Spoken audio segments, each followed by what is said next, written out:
Ganito rin ba yung gusto mong pagkakaluto dito? Alam mo yung kumakapit yung sauce sa gulay? Bali simple nga lang yung ginawa ko. Nagisa muna ako ng bawang at sibuyas.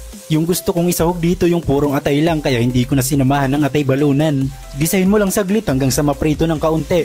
Timpla mo na din ng paminta, oyster sauce at habang ginigisa pwede mo nang isabay yung mga medyo matitigas na gulay. Kagaya ng karot, sayote or kung ano pang gusto mong isama. Sabawan ng kaunti at lagyan mo na din ng pampalasa. Ikaw nang bahala kung anong gusto mo. Chicken cube nga pala yung ginamit ko dyan. Makalipas ng 5 minuto, dito ko na sinunod yung iba pang gulay. Magdadagdag nga pala ako ng konting sabaw dyan kaya dinagdagan ko rin ng konting pampalasa. Tapos pakuluin mo na lang hanggang sa maluto yung iba pang gulay. Ganito nga pala yung ginagawa ko para lumapot yung sauce at kumapit yung sarsa sa gulay. Naglalagay ako ng kalahating kutsarang cornstarch sabay buhos habang hinahalo ng dahan-dahan. Sa puntong ito luto na yung gulay, finish mo na lang ng konting sesame oil para mabango. Naglagay din pala ako ng quail egg, for optional lang naman. Ayan na guys! Tingnan mo naman, parang ang sarap papakin no?